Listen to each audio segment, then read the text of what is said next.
প্রতিদিন যদি আমি 50টা 100টা রিক্সা ধরে ডাম্পিং স্টেশনে আমি প্রেরণ করি, আমি 2 দিন পরে আর ডাম্পিং স্টেশনে কোনো গাড়ি আমি প্রেরণ করতে পারবো না। বৈধ ডাম্পিং স্টেশনে প্রথমত নয়, আমাদের সংগ্রহে যতটুকু পেরেছি ওখানে আমাদের পর্যাপ্ত জায়গা নেই। এ কারণে আমরা অনেক সময় দেখা যায় যে আজকে যে গাড়িটা রাখি আমরা 10 দিন 15 দিন রাখার ইচ্ছা থাকলেও আমরা পারি না। আমাদের 10 দিন 5 দিন 7 দিন পরে একটা ফাইন করে আমাদের তাদের ওখান থেকে ডাম্পিং থেকে ছেড়ে দিতে হয়। আপনারা জানেন আমাদের পুলিশ কমিশনার মহোদয় আমাদের বিভিন্ন এলাকায় ইতিমধ্যে হকারের ব্যাপারে, মহাখালী বাস স্ট্যান্ডের ব্যাপারে আমরা আরও কিছু কাজ আমরা করেছি, আপনাদেরকে সময় জানাবো। আমরা সাস্টেইনেবল লেভেলে যখন নিয়ে আসতে পারবো তখনই কিন্তু আপনাদেরকে আমাদের এই কাজটা আমরা ছোট ছোট পর্যায়ে দীর্ঘদিন ধরে করার পর সাস্টেইনেবল পর্যায়ে যখন নিয়ে আসি তখনই আপনাদেরকে আমরা অবগত করি যে আমরা এই কাজটা করেছি। আপনারা জানেন সাম্প্রতিক সময়ে গ্রিন রুট নিয়ে কাউ আপনারা রিপোর্ট করেন নাই বা বলেন না, কিন্তু গ্রিন রুট নিয়ে আমরা পরীক্ষামূলকভাবে করতে কিন্তু আমরা গ্রিন রুটকে আমরা একটা পর্যায়ে নিয়ে আসতে পেরেছি। আমার বিশ্বাস যে আমাদের ট্রাফিক পুলিশ সদস্যরা আপ্রাণ চেষ্টা করেন এবং কি আমরা এই চেষ্টাটার কারণে আমরা এই পর্যায়ে আমরা আসতে পেরেছি। এবং এখন আমি ইমপ্লিমেন্টেশনের চেয়ে আমি একটা সিস্টেম ডেভেলপমেন্টের ব্যাপারে ট্রাফিক সার্কুলেশন বা ট্রাফিক ইঞ্জিনিয়ারিং কিছু পরিবর্তনের উপর আমরা জোর দিচ্ছি, যেগুলো যে কোনো আমাদের ট্রাফিক সদস্য এসে যাতে তার ফিজিক্যাল কষ্টের চেয়ে সে যাতে এই একটা সিস্টেমই পায় এরকম তার এটা ইমপ্লিমেন্ট করা যায়। কারণ আমরা আশা করি যে এটা আমাদের দ্বারা সম্ভব হবে। আপনারা জানেন ব্যাটারি চালিত রিক্সা একটা অযান্ত্রিক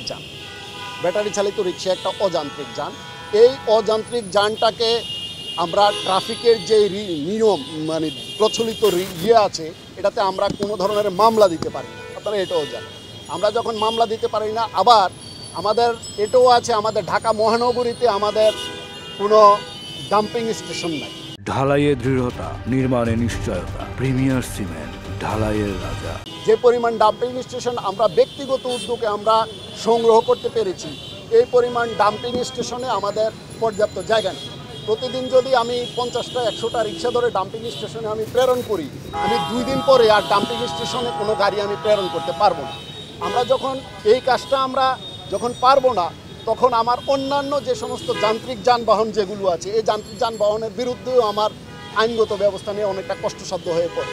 এ কারণে ঢাকা মহানগর এলাকায় যে সমস্ত চলে, যে সমস্ত গাড়িগুলো একটা সার্টেন লেভেল পর্যন্ত থাকে, এই সমস্ত গাড়িগুলোকে আমরা সাধারণত আমরা জরিমানা করে আমরা তাৎক্ষণিকভাবে এটা ছেড়ে দিই। আর যেগুলো আমার যতক্ষণ পর্যন্ত আমি ডাম্পিং স্টেশনে দিতে পারি ততক্ষণ পর্যন্ত আমি ডাম্পিং স্টেশনে।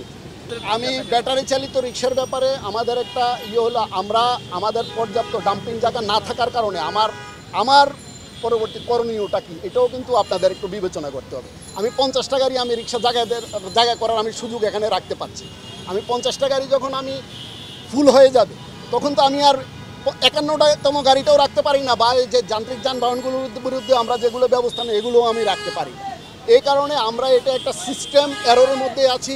আমাদের যদি বড় কোনো ডাম্পিং স্টেশন থাকতো, আমাদের যদি বড় কোনো এরকম স্পেস থাকতো, আমরা আমাদের পুলিশ কমিশনার মহোদয়ও আমাদের সংশ্লিষ্ট কর্তৃপক্ষের সাথে কথা বলে বড় ডাম্পিং স্টেশন করার চেষ্টা করছেন, স্টেশন থাকতো, তাহলে আমরা দেখা যেত যে এই গাড়িগুলোকে আমরা তখন ফিনান্সিয়াল জরিমানা করার প্রয়োজনে সমস্ত গাড়ি আমরা ডাম্পিংয়ে পাঠিয়ে দিতে পারতাম। কিন্তু আমাদের সীমাবদ্ধতাও আছে। আমরা বৈধ ডাম্পিং স্টেশনে প্রথমত নয়, আমাদের সংগ্রহে যতটুকু পেরেছি ওখানে আমাদের পর্যাপ্ত জায়গা নেই।